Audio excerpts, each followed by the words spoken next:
Imperfect past, continuous past किंवा progressive past हे सगळे एकच आहेत, पण याचा वापर नक्की आपल्या कम्युनिकेशन स्किलमध्ये कुठं करायचा, त्यातलं वॉज वेअर कधी वापरायचं, वॉज कधी वापरायचं, वेअर कधी वापरायचं, हे सगळं कन्फ्युजन जर तुमच्या मनात असेल तर हा व्हिडिओ खास तुमच्यासाठी आहे.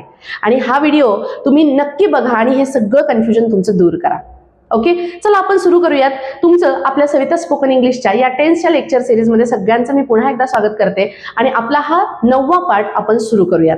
पण याच्या अगोदरचे जर पार्ट तुम्ही बघितले नसेल तर कारण त्याच्यामध्ये काय होतं, बऱ्याच ज्या गोष्टी आहेत, जे क्लॅरिफिकेशन आहे ते तुमचं होणार आहे. फॉर एक्झाम्पल टेन्स म्हणजे काय, बाकीचे टेन्सेस काय आहेत, हे सगळं आपण त्याच्यामध्ये क्लिअर करून दिलेलं आहे.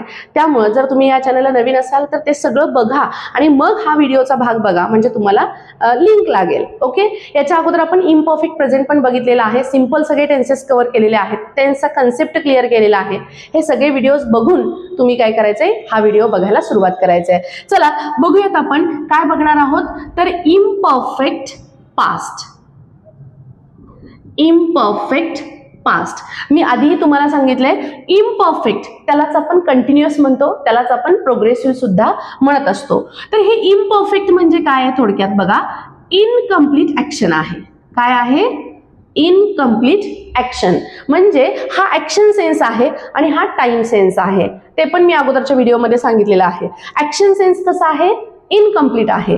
आणि पास्ट सेन्स म्हणजे काय? बिफोर सेन्स, म्हणजे अगोदर झालेली ऍक्शन असणार आहे किंवा करत असलेली ऍक्शन काही असू शकतं, पण हा पास्ट सेन्स म्हणजे बिफोर सेन्स म्हणजे अगोदरचा सेन्स असणार आहे.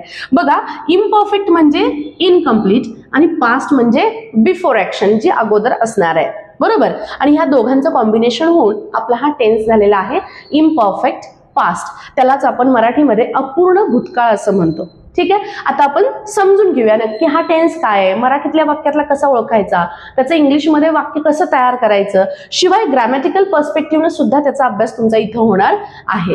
आता बघा, जर ऍक्शन सेन्स इम्परफेक्ट असेल तर याच्या अगोदर पण मी तुम्हाला सांगितलेलं आहे, इम्परफेक्ट ऍक्शन सेन्स असेल तर तुम्हाला काय करायचंय, वर्बला आयएनजी प्रत्यय लावायचा आहे. ओके, काय करायचंय, वर्बला आयएनजी प्रत्यय लावायचा आहे जर इम्परफेक्ट ऍक्शन सेन्स असेल. कारण हा ऍक्शन सेन्स आहे, म्हणजे ह्याचा इम्पॅक्ट कशावर होणार, ऍक्शन वरतीच होणार ना. आणि ऍक्शन म्हणजेच काय असतं, तर वर्ब असतं. सो या वर्बला काय होणार आहे, आयएनजी प्रत्यय लागणार आहे. म्हणजे एक गोष्ट फिक्स लक्षात ठेवायची की इम्परफेक्ट ऍक्शन सेन्स आला तर 100% तुम्हाला वर्बला काय करायचंय, आयएनजी प्रत्यय लावायचा आहे.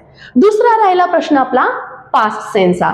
इम्परफेक्ट मध्ये इम्परफेक्ट प्रेझेंट जेव्हा मी सांगत होते तेव्हा पण मी सांगितलं प्रेझेंट सेन्स साठी असेल, पास्टसाठी असेल किंवा फ्युचर साठी असेल, इम्परफेक्ट ऍक्शन सेन्स असेल आणि त्याच्यातला जर टाइम सेन्स असेल तर आपल्याला वापरायचे टू बी ची रूप.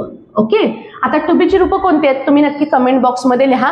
कोणकोणती आहेत बघूयात, तुम्हाला माहिती आहेत का? माहिती असतील तर नक्की कमेंट बॉक्समध्ये लिहा. टू बी ची रूप घ्यायची आहेत, बरोबर. आता इम्परफेक्ट प्रेझेंट मध्ये आपण काही टू बी ची रूप वापरली होती आणि इथं सुद्धा आपण काही टू बी ची रूप वापरणार आहोत. टू बी ला पण 3 फॉर्म्स असतात. म्हणजे बघा, जर बघितलं तर प्रेझेंट फॉर्म असतो, पास्ट फॉर्म असतो आणि फ्युचर फॉर्म असतो. इम्परफेक्ट प्रेझेंट मध्ये आपण हे प्रेझेंट फॉर्म्स बघितले. आता हा इम्परफेक्ट पास्ट आहे, म्हणजेच आपल्याला कोणते फॉर्म्स वापरावे लागतील, पास्ट मधले फॉर्म्स वापरावे लागतील. बघा, प्रेझेंट मध्ये आपण जी वापरली होती ती म्हणजे एम, इज आणि आर वापरली होती. आणि आता पास्ट मध्ये आपण बघणार आहोत वॉज किंवा वेअर.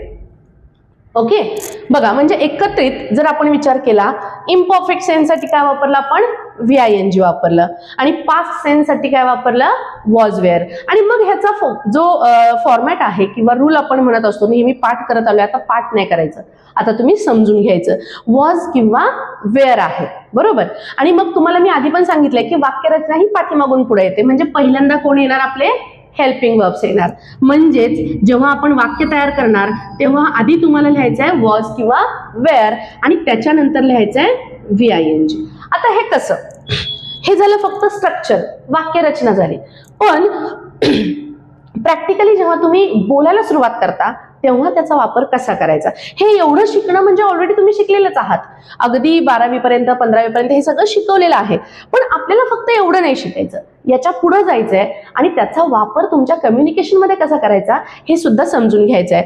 जसं की बघा, आता मी जर मराठीत बोलत असेल की इनकम्प्लीट सेन्स आहे. फॉर एक्झाम्पल मी आता शिकवत आहे, मी काय म्हटलं, मी आता शिकवत आहे, म्हणजे टाइम सेन्स कोणता झाला, प्रेझेंट, आत्ताचा सेन्स आहे ना, मी आता शिकवत आहे.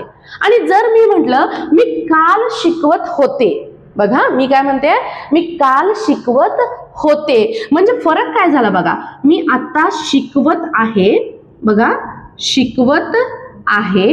आणि जर मी बिफोर सेन्स म्हणजेच पास्ट सेन्स वापरला तर मी काय वापरले बघा, मी शिकवत होते, बरोबर. म्हणजे ह्या आहेचं काय झालं, होते, कारण हा प्रेझेंट सेन्स आहे आणि हा पास्ट सेन्स आहे. पण इथे एक कॉमन गोष्ट लक्षात घ्या, इथं पण त प्रत्यय लागलाय आणि इथं पण त प्रत्यय लागलाय, म्हणजे हा इम्परफेक्ट ऍक्शन सेन्स जर असेल तर त्या ऍक्शन वर्डला काय होते, तर त प्रत्यय लागते, बरोबर. तसाच सेम इम्परफेक्ट पास्ट मध्ये सुद्धा आलेला आहे, म्हणजेच याच्यामध्ये बदल होणार आहे का, नाही होणार, कारण हा ऍक्शन सेन्स सेम आहे, फक्त बदललाय काय, टाइम सेन्स. म्हणजे जो आहे होता त्याच्याऐवजी काय झालेला आहे, होता झालेला आहे, म्हणजे प्रेझेंट होता तो काय झाला आपला पास्ट सेन्स झालेला आहे. आणि म्हणून फक्त जेव्हा प्रेझेंट मध्ये आपण एम इज आर वापरलं त्याच्याऐवजी पास्ट मध्ये आता आपण काय वापरणार, वॉज किंवा वेअर वापरणार.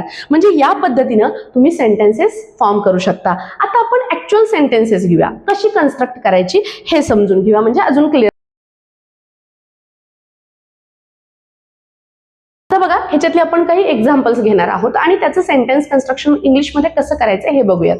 फॉर एक्झाम्पल जर मी असं लिहिलं, मी शिकवत होते, बरोबर. आता हे एक साधं वाक्य आहे, मी शिकवत होते. आता ह्याच्यामध्ये सगळ्यात पहिल्यांदा तुम्ही ऍक्शन सेन्स बघा, ऍक्शन सेन्स कोणता आलाय, त लागलाय त्याला ऍक्शन सेन्सला, म्हणजेच आपला ऍक्शन सेन्स कोणता आहे, इम्परफेक्ट आहे. दुसरं ऍक्शन सेन्स बघितल्यानंतर तुम्ही टाइम सेन्स बघा, टाइम सेन्स मध्ये काय आलंय, होते, म्हणजे आधी झालं ना, म्हणजे बिफोर टाइम आलं, म्हणजेच तो ऍक्शन सेन्स कोणता असणार आहे, पास्ट असणार आहे. म्हणजे आपला हा जो टेन्स असणार आहे वाक्याचा इम्परफेक्ट पास्ट असणार आहे. क्लिअर. हा फक्त पहिल्यांदा आपण टेन्स ओळखला. आता काय करायचं बघा, ह्या वाक्यामधला जो सब्जेक्ट असतो म्हणजे जो ऍक्शन करत असतो त्याला शोधायचंय. फॉर एक्झाम्पल शिकवतो, शिकवणारा कोण आहे, तर मी आहे. मग ते ना वाक्याची तुमच्या सुरुवात करायची. सो मी लिहिलं आय. त्यानंतर मी सांगितल्याप्रमाणे पाठीमागून वाक्याची सुरुवात करायची, बरोबर. आता बघा ह्याच्यामध्ये आपण मराठीत लिहित असताना पहिला ऍक्शन सेन्स येतोय आणि नंतर टाइम सेन्स येतोय, पण जेव्हा इंग्लिशमध्ये येतो तेव्हा टाइम सेन्स आधी येतो आणि मग ऍक्शन सेन्स येतो. त्यामुळे पहिल्यांदा कशासाठी शब्द येणार आपला, होतेसाठी. आता होतेसाठी काय आहे, वॉज किंवा वेअर. आता आय समोर काय वापरायचं, इथपर्यंत ठीक आहे, पण परत आपल्याला प्रश्न पडतो वॉज कधी वापरायचं आणि वेअर कधी वापरायचं, तर ते मी तुम्हाला सांगते. फक्त 2 मिनिटं थांबा, हे झालं की आपण सांगूया. तोपर्यंत जर चॅनलला तुम्ही नवीन असाल तर सबस्क्राईब करून घ्या. बघा आयच्या समोर येणार आहे वॉज, हे मी डिटेल एक्सप्लेन करते पुढं. बघा आईच्या समोर काय येणार आहे, वॉज, आणि मग हे वॉज वेअर झालं.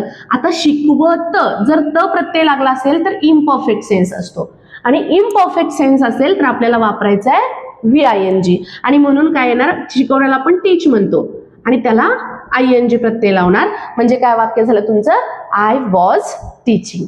आता याचंच वाक्य आपण निगेटिव्ह करूया. निगेटिव्ह म्हणजे काय, ज्याच्यामध्ये नॉट येतं, ज्याच्यामध्ये नकार येतो. फॉर एक्झाम्पल बघा, मी शिकवत नव्हते, मी शिकवत नव्हते. होतेचं काय झालं, नव्हते, म्हणजे होते म्हणजे पॉझिटिव्ह सेन्स झाला आणि नव्हते म्हणजे निगेटिव्ह सेन्स झाला. जेव्हा निगेटिव्ह सेन्स येतो तेव्हा फक्त एकच गोष्ट करायची, त्याच्यामध्ये नॉट ऍड करायचं. पण प्रॉब्लेम येतो नॉट नेमकं लिहायचं कुठं, तर सिंपल ट्रिक सांगते बघा तुम्हाला मी. जेव्हा जिथं हेल्पिंग वर्ब येतं त्याच्या पुढे तुम्हाला नॉट लिहायचं आहे. सेम सेंटेन्स येणार आहे बघा, आय वॉज टीचिंग, हे झालं तुमचं पॉझिटिव्ह सेंटेन्स, पण आपल्याला काय म्हणायचं आहे, नव्हते. सो फक्त ह्याच्यामध्ये काय करणार तुम्ही, नॉट ऍड करणार आणि तुमचं वाक्य झालं आय वॉज नॉट टीचिंग. म्हणजे पॉझिटिव्ह सेंटेन्स पण झालं आणि त्याच्याच बरोबर निगेटिव्ह सेंटेन्स सुद्धा तुमचं सहज होत असते. ओके, म्हणजे या पद्धतीनं तुमचा इम्परफेक्ट पास्ट तयार होतो. आता राहिला प्रश्न, वॉज कधी वापरायचा आणि वेअर कधी वापरायचं. बघा एकदम सिंपल ट्रिक आहे. जर सब्जेक्ट तुमचा आय असेल, ओके, त्याच्याच बरोबर ही, शी, इट आणि सिंग्युलर नाउन हे जर असतील तर त्याच्या पुढे तुम्हाला काय वापरायचंय, वॉज वापरायचंय. आणि याच्या व्यतिरिक्त कोणताही सब्जेक्ट आला तर वेअर वापरायचंय. आता हा नियम आपला कॉमन आहे बघा, ही, शी, इट आणि सिंग्युलर नाउन. मी एमएसआर मध्ये पण तुम्हाला सांगितले, जर इज वापरायचं असेल तर तुम्हाला हा कॉलम लागतो. फक्त त्याच्यामध्ये ऍड काय झालंय, आय ऍड झालंय. I, he, she, it and singular noun. जर हे आलं तर त्याच्यासमोर तुम्हाला वापरायचंय वॉज. आता मी तुम्हाला काही प्रश्न विचारते, त्याचं उत्तर तुम्ही काय करायचं, कमेंट बॉक्स मध्ये लिहायचंय. तुम्ही नक्की वापरणार काय, वॉज वापरणार का वेअर वापरणार. ओके, सपोज मी जर लिहिलं, एक एक्झाम्पल घेऊयात आपण, राजू. आता राजूच्या पुढं तुम्ही वॉज वापराल का वेअर वापराल हे कमेंट मध्ये लिहायचंय. आणि अजून एक एक्झाम्पल मी देणार आहे. सपोज मी इथं लिहिलं पीपल. आता ह्या पीपलच्या समोर वॉज येणार का वेअर येणार हे पण तुम्ही समजून त्या कमेंट बॉक्स मध्ये तुमचा आन्सर लिहायचा आहे. पण त्याच्यासाठी तुम्ही काय करायचंय, ही ट्रिक वापरायचे बघा. आय, ही, शी, इट आणि सिंग्युलर नाउन म्हणले आपण, म्हणजे एकवचनी नाम असेल तरच तुम्ही काय वापरायचंय, वॉज. आणि नसेल तर मग काय वापरायचंय, वेअर. मग आता हे जे दोन आहेत ते नाउन आहेत का प्रोनाउन आहेत आधी शोधा. जर नाउन असतील तर ते सिंग्युलर आहेत का प्लुरल आहेत. सिंग्युलर असतील तर तुम्हाला वापरायचंय वॉज आणि प्लुरल असतील तर तुम्हाला वापरायचंय वेअर. आणि ह्या ट्रिकचा वापर करून तुम्ही याच्या पुढे काय येते हे नक्की कमेंट बॉक्स मध्ये लिहायचं आहे. आता अजून थोडीशी आपण एक्झाम्पल्स घेऊयात कशी आपण करायची, आणि त्याच्यानंतर शेवटी मी एक तुम्हाला छान असा टास्क देणार आहे. तो टास्क सुद्धा तुम्हाला सोडवायचा आहे, त्यामुळे शेवटपर्यंत व्हिडिओ नक्की बघा. चला सुरुवात करूयात. प्रिया खेळत होती. ओके, प्रिया खेळत होती. आता ह्या वाक्यामध्ये बघा शेवटी काय आलंय, होती, म्हणजे हा सेन्स कुठला झाला, पास्ट. इथं काय आलंय बघा, त प्रत्यय लागलाय, म्हणजे हा ऍक्शन सेन्स कोणता झाला, इम्परफेक्ट. म्हणजे ह्याच्यासाठी तुम्हाला काय घ्यायचंय, आयएनजी वापरायचंय. आणि होतीसाठी काय वापरायचंय तुम्हाला, एकतर वॉज किंवा वेअर. क्लिअर. आता खेळणार कोण आहे, प्रिया. सो तुम्ही वाक्याची सुरुवात कशी करणार, प्रियानं करणार. प्रिया. आता मी सांगितल्याप्रमाणे काय करणार, तुम्ही पाठीमागून येणार. आता होतीसाठी दोन शब्द आहेत, वॉज किंवा वेअर. आता प्रियाच्या समोर येणार काय, तर ही ट्रिक बघायची लगेचच. बघा आय, ही, शी, इट यापैकी काय आहे का, नाही. राहिला प्रश्न सिंग्युलर नाउन. सिंग्युलर म्हणजे काय, एक वचनी. आता प्रिया किती आहे, एकच आहे, म्हणजे ह्या क्रायटेरियामध्ये बसते. याचाच अर्थ तुम्हाला वॉज किंवा वेअर पैकी काय वापरावं लागेल, तर वॉज वापरावं लागेल. So Priya was. आणि खेळण्याला काय म्हणतो आपण, प्ले. पण फक्त प्ले लिहायचंय का, कारण जर इम्परफेक्ट सेन्स असेल तर आपल्याला आयएनजी वापरायचंय. सो काय येणार वाक्य, प्लेइंग. तुमचं वाक्य तयार झालं, प्रिया वॉज प्लेइंग. क्लिअर. आता अजून एक एक्झाम्पल घेऊया बघा. माझे मित्र पळत नव्हते. ओके, माझे मित्र पळत नव्हते. आता हे एक्झाम्पल आहे, सेम फॉर्मॅट. नव्हते आलंय म्हणजेच होतेचं निगेटिव्ह आलंय, याचाच अर्थ तो काय सेन्स आहे, कोणता टाइम सेन्स, पास्ट. दुसरं पळत म्हणजेच इम्परफेक्ट सेन्स झाला. चला आता पळणारे कोण आहेत, माझे मित्र आहेत. सो काय लिहिणार मी इथं, माय फ्रेंड्स.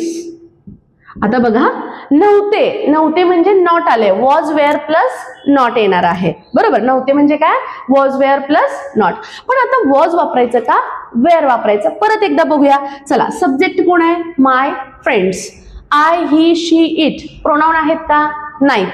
मग काय सिंग्युलर नाउन आहे का, बघा माय फ्रेंड्स म्हणजे जास्त आहेत, म्हणजे सिंग्युलर नाउन सुद्धा नाही. याचा अर्थ तुम्हाला काय वापरावं लागेल, वेअर वापरावं लागेल. माय फ्रेंड्स वेअर. पण हे निगेटिव्ह वाक्य आहे म्हणजेच काय येणार आहे, not. My friends were not. आणि मग आपला ऍक्शन सेन्स इम्परफेक्ट असल्यामुळं आयएनजी. माय फ्रेंड्स वेअर नॉट रनिंग. लक्षात आलंय बघा. जर काही तुम्हाला डाऊट असेल तर तुम्ही नक्की कमेंट बॉक्समध्ये विचारू शकता, त्याचं उत्तर तुम्हाला मिळेल. आता मी तुम्हाला काही 4 एक्झाम्पल्स फक्त देते, ते तुम्ही सोडवून कमेंट बॉक्समध्ये लिहायचे.